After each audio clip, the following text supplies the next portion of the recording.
Olá, galera. Beleza? Nessa aula a gente vai falar sobre impulso e quantidade de movimento. E a gente vai tentar falar também sobre conservação, mas se você quiser aprender sobre conservação da quantidade de movimento, você assistirá a próxima aula. Mas eu vou dar algumas pinceladas sobre esse assunto aqui. Então, vamos lá. O que é a quantidade de movimento e depois o que a gente vai entender sobre impulso? Vamos lá. Em muitos livros, em algumas apostilas, você vai ver primeiramente o impulso sendo explicado primeiro e depois a quantidade de movimento. Eu prefiro falar sobre a quantidade de movimento. E aí, ó, por quê? Não é só porque eu quero, né, uma risadinha aqui completamente sem graça, mas porque tem um cunho didático nisso. Porque quantidade de movimento é uma característica que o corpo tem e o impulso é uma característica sobre o corpo. Beleza? A gente vai entender isso melhor. Vamos lá. A quantidade de movimento é uma característica que o corpo tem, que vai depender de duas características. Que características são essas? A primeira é a massa e a segunda é a velocidade. Então, se um corpo tem massa, ele sempre vai ter uma quantidade de movimento, né? Ela pode ser zero, mas ainda assim ela vai ter. Só que se a velocidade desse corpo, for diferente de zero, então essa quantidade de movimento vai ser maior. Beleza? Será que isso parece com a energia cinética? Né? Parece, mas não é. Inclusive, isso foi debate lá no passado com Francis Bacon e tal, quando a gente idealizou os primeiros estudos sobre a quantidade de movimento e sobre a energia. Mas não, energia é um assunto e quantidade de movimento é outro. Né? Primeiramente, a quantidade de movimento ele é uma grandeza vetorial. Então, tá vendo aqui, ó, essas setas? A grandeza vetorial ela é sempre representada com essas setas. Wallace, se for para a esquerda, pode ter setinha para a esquerda? Não. Beleza? Toda grandeza vetorial ela sempre vai ser representada com uma seta para a direita, independentemente da direção e sentido do movimento daquele objeto. Grandeza vetorial é sempre uma setinha para a direita em cima ali do objeto. Beleza? Então aqui, ó, Q de quantidade de movimento vai ser igual a massa vezes a velocidade. Então, se essa velocidade é vetorial, essa quantidade de movimento também vai ser vetorial. Então a gente vai entender com essa analogia aqui. Eu tenho esse tipo um muro, né?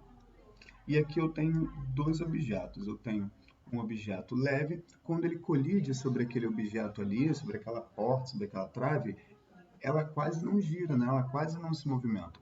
Agora aqui eu tenho essa bola muito maior, aqui eu tinha uma massa pequena, aqui eu já tenho uma massa muito grande. Então quando eu deslocar, né, esse objeto, quando eu deslocar esse objeto, o que vai acontecer? Ele vai transferir essa quantidade de movimento. Essa quantidade de movimento que ele vai transferir vai ser suficientemente grande para fazer com que esse corpo aqui, ó, bata e caia. Já o primeiro, como a quantidade de movimento dele é pequena, porque a massa é pequena, ele só vai, né, fazer essa trave aqui, ó, se deslocar desse jeito.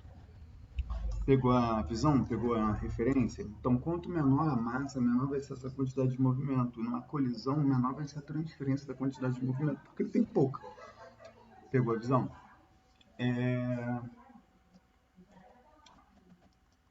Não tá indo. Tinha ido, agora não tem mais. E agora, o que é este impulso aqui? Impulso, tipo assim, quando você quer pular, quando você tipo tá no chão e você quer pular, você pega, se abaixa todo e pula. Você está fazendo impulso para pular.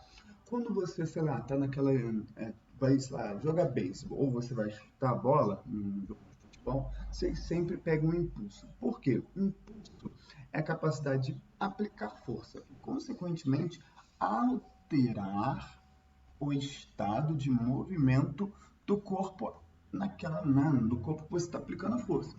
Beleza, então tem caneta aqui. Estou fazendo força sobre ele. Mas para gerar impulso, eu tenho que alterar o estado de movimento, consequentemente alterar a quantidade de movimento daquele corpo. Beleza? E esse impulso, né, vai ser a força que eu estiver aplicando sobre um corpo durante um determinado intervalo de tempo. Beleza? Se eu pegar essa caneta aqui, fazer esse movimento aqui, ó, para cima, ela está subindo bem pouquinho, tá vendo? Sai da minha mão e tal, porque eu faço um impulso muito pequeno, que eu faço uma força durar um intervalo de tempo muito curto. Agora, se eu pego essa mesma caneta e faço esse movimento né, numa distância maior, durante um tempo maior, eu aplico um impulso maior. Então, eu vou variar ainda mais essa quantidade de movimento. Beleza? Então, esse tempo, ele pode ser pequeno? Pode. Seria possível um tempo pequeno gerar um impulso grande e, consequentemente, variar a quantidade de movimento em valores muito altos? Sim. Né? Se a gente for, por exemplo, analisar um soco ou um chute numa bola, o intervalo de tempo do contato entre a mão e o rosto, a mão e a barriga, é um intervalo de tempo muito curto. Para isso, a gente tem que ter uma força muito grande quando temos um intervalo de tempo muito pequeno. Pegar a visão? Agora, em outras condições, isso já não seria possível. Beleza? Uma raquete numa bola de tênis ou uma bola de ping-pong é a mesma coisa. O intervalo de tempo de contato é um intervalo de tempo muito pequeno. Consequentemente, vai gerar ali uma influência diferente quando a gente fala de quantidade de movimento. Beleza? Mas esse tempo pode ser maior? Sim, ele pode ser maior. Se a gente está falando de foguete, né? O foguete, eu vou tentar fazer um desenho aqui.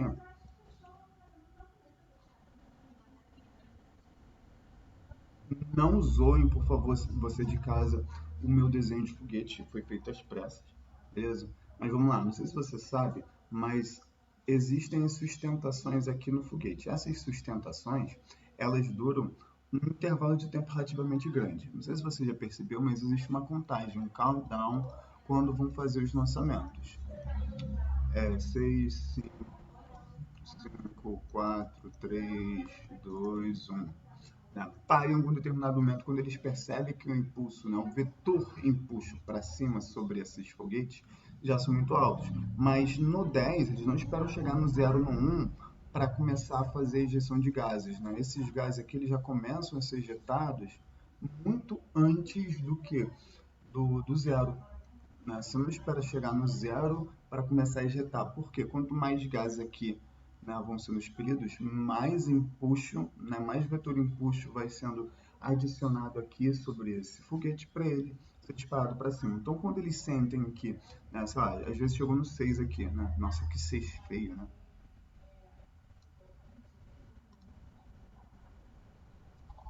Que 6 feio, na moral.